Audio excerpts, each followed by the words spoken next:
जब भी हम किसी लॉ स्टूडेंट के लिए अवेलेबल जॉब अपॉर्चुनिटीज की बात करते हैं तो सबसे पहले दिमाग में जज, एडवोकेट, प्रोफेसर या फिर लॉ ऑफिसर बनने का ही ख्याल आता है। सो आईबीपीएस एसओ एग्जाम कितना भारी भरकम साउंड करता है, लेकिन ऐसा है नहीं। एंड अगर आप सोच रहे कि इसे क्रैक करना बहुत ही डिफिकल्ट है, तो ऐसा भी नहीं है। अच्छी प्रिपरेशन और प्लानिंग के साथ इस एग्जाम को अगर अपियर किया जाए तो आप इसे इजीली क्रैक कर सकते हो। आईबीपीएस एग्जाम एक बहुत ही परफेक्ट जॉब अपॉर्चुनिटी होती है उन स्टूडेंट्स के लिए जो बैंक में एज लॉ ऑफिसर काम करना चाहते हैं। इस वीडियो के सबसे इम्पोर्टेंट पार्ट पर बढ़ने से पहले, जिसमें हम जानेंगे कि आईबीपीएस एसओ 2021 एग्जाम कब कंडक्ट होने वाला है, इसका सिलेक्शन प्रोसेस क्या है, इसमें अपियर करने के लिए कौन कौन एलिजिबल है, क्या क्वालिफिकेशंस होने चाहिए, कितने स्टेजेस में ये एग्जाम कंडक्ट कराया जाता है, इस एग्जाम को क्लियर करने के लिए बेसिक टिप्स एंड ट्रिक्स क्या होंगे। इन सभी को डिस्कस करने से पहले मेरा आप लोगों के दिमाग में चल रहे किन्हीं कंफ्यूजन्स को दूर करना बहुत जरूरी है। तो एक बहुत बड़ा कंफ्यूजन जो आमतौर पे आप सबको होता ही होगा वो ये कि हमें आईबीपीएस एसओ एग्जाम देना चाहिए या फिर आईबीपीएस पीओ, और दोनों में डिफरेंस क्या होता है। चलिए जानते हैं इन दोनों के बीच का डिफरेंस। दोनों ही पब्लिक सेक्टर बैंक्स की बहुत ही रेप्यूटेड जॉब्स होते हैं।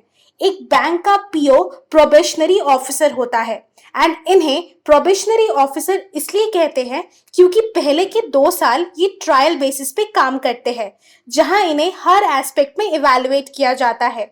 इनका काम नए नए बैंक क्लाइंट्स के साथ जुड़ना और कस्टमर इंटरेक्शन बढ़ाना होता है, और इसके साथ ही वो मैनेजमेंट रिलेटेड ओवरऑल काम भी करता है। ये एक इंटरेक्शन हैवी रोल है। एक बैंक का पीओ मल्टीटास्कर होता है, ये कोई स्पेसिफिक काम नहीं करता।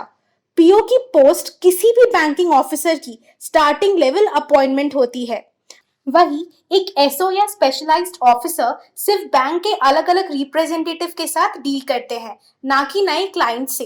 और इनका काम बहुत स्पेसिफिक होता है, इनका एसोसिएशन वाला काम नहीं होता, वो पीओ का काम है। एक पब्लिक सेक्टर बैंक का एसओ मल्टीटास्कर नहीं होता है, बल्कि एक ही पर्टिकुलर फील्ड में स्पेशलाइजेशन होल्ड करता है, जैसे कि IT officer, law officer, HR officer, marketing officer या फिर राजभाषा अधिकारी। तो शॉर्ट में बोलूं सो एक लॉ ऑफिसर आईबीपीएस एसओ के अंदर बनाए गए इन सभी स्पेसिफाइड पोस्ट में से ही एक है। सो अगर हम इन दोनों जॉब्स को कंपेयर करें, सो एक पीओ ग्राउंड लेवल से लेकर मैनेजमेंट लेवल तक का पूरा काम देखता है, और ये एक जूनियर लेवल मैनेजमेंट एम्प्लॉय होते हैं। वही स्पेशलाइज्ड ऑफिसर एक मिडिल लेवल मैनेजमेंट एम्प्लॉय होते हैं, जिन्हें वन लेवल हेड भी कहा जाता है। तो हमारे सवाल का जवाब तो ये हुआ कि एक लॉ स्टूडेंट को आईबीपीएस एसओ के लिए अपियर होना होता है ताकि वो एक लॉ ऑफिसर बन सके। अब बढ़ते हैं इस वीडियो के बहुत इंपॉर्टेंट पार्ट की तरफ, तो आप अपना कॉपी पेन निकाल लीजिए। क्या आपको पता है कि आईबीपीएस एसओ के एग्जाम के लिए करीबन 3 लाख कैंडिडेट्स अपियर होते हैं, जिनमें से कुछ 16,268 कैंडिडेट्स ही कॉमन रिटन एग्जाम सीडब्ल्यूई के लिए सिलेक्ट होते हैं, जिसके बाद इंटरव्यू राउंड होता है। चलिए पहले सिलेक्शन प्रोसेस देख लेते हैं। आईबीपीएस एसओ एग्जाम 3 स्टेजेस में कंडक्ट कराया जाता है, प्रीलिम्स, मेंस और interview round. 2021 IBPS SO common written exam अलग अलग एग्जाम सेंटर्स में ऑनलाइन कंडक्ट कराया जाता है। ऑनलाइन प्रिलिमिनरी एग्जाम क्रैक करने वाले कैंडिडेट्स ऑनलाइन मेंस एग्जाम में अपियर करते हैं, जिसमें इन्हें प्रोफेशनल टेस्ट क्लियर करना होता है, और इसके बाद ही वो इंटरव्यू राउंड में बैठ सकते हैं।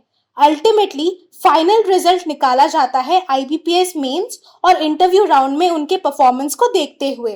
अब इसकी एलिजिबिलिटी क्राइटेरिया को देख लेते हैं।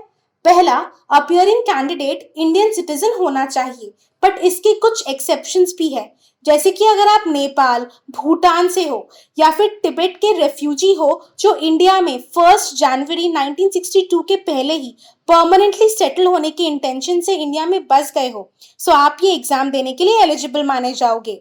और ऐसे ही अगर आप Pakistan, Burma, Sri Lanka, east African countries of Kenya, Uganda जैसी कंट्रीज से थे, इंडिया में परमानेंटली सेटल होने के इंटेंशन से आप यहाँ माइग्रेट कर गए, तो भी गवर्नमेंट ऑफ इंडिया द्वारा दिए गए एलिजिबिलिटी सर्टिफिकेट की मदद से आप ये एग्जाम दे पाओगे। इसके अलावा आपके पास LLB की बैचलर्स डिग्री होनी चाहिए और आप बार काउंसिल ऑफ इंडिया से एनरोल्ड होने चाहिए एज एन एडवोकेट। इस एग्जाम के लिए आपकी एज 20 से 30 साल के बीच होनी चाहिए, पर अगर आप स्क्रीन पे दिए गए इन कैटेगरीज में से किसी एक में आते हो देन आपको एज लिमिट में रिलैक्सेशन दी जाएगी। अब देखते हैं इसका एग्जाम पैटर्न और सिलेबस। IBPS SO में reasoning ability, quantitative aptitude, English language और प्रोफेशनल लैंग्वेज से क्वेश्चंस पूछे जाते हैं।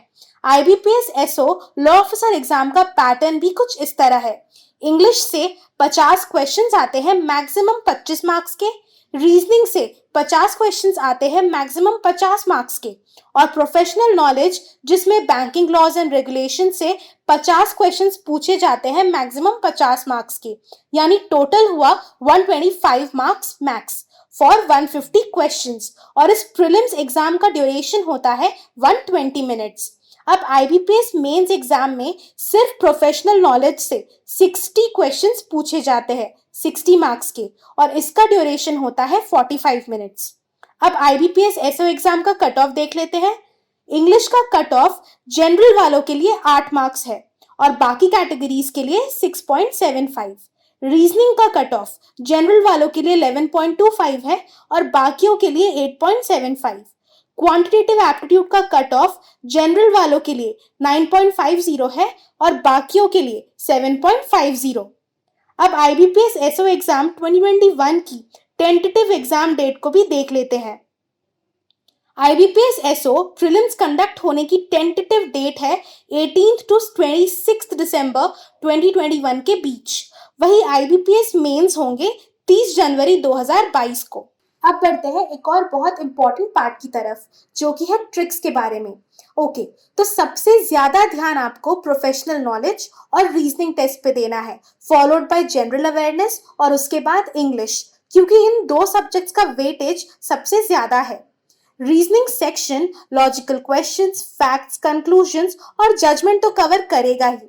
इसके अंदर के इंपॉर्टेंट टॉपिक्स है sitting arrangements, puzzles, inequalities, syllogism, input-output, data sufficiency, blood relations, order and ranking, etc. So जितना possible हो उतने questions इस section से आपको practice करते रहने होंगे। अगला है प्रोफेशनल नॉलेज।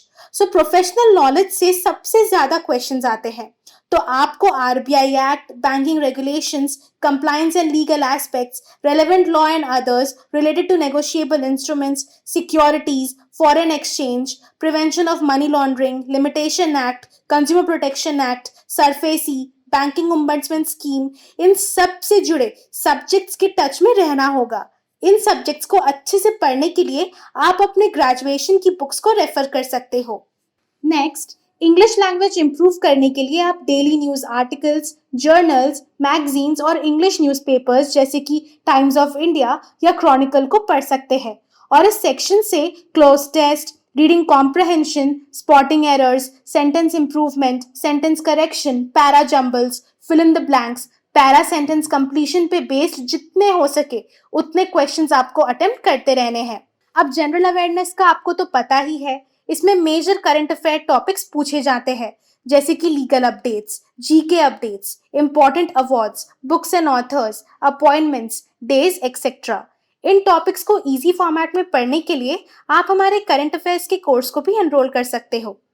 तो आप अपनी प्रिपरेशन को ऐसे स्ट्रैटेजाइज कीजिए ताकि आप पहले तो एक स्टडी प्लान बना सको जिसमें ब्रेक्स इंक्लूड करना मत भूलिएगा, क्योंकि एक्सेसिव स्टडी के साथ रिलैक्स करना भी जरूरी है। और प्रिपरेशन के दौरान अपने सबसे वीक सब्जेक्ट्स को पहचान कर उन पे ज्यादा टाइम डिवोट करें।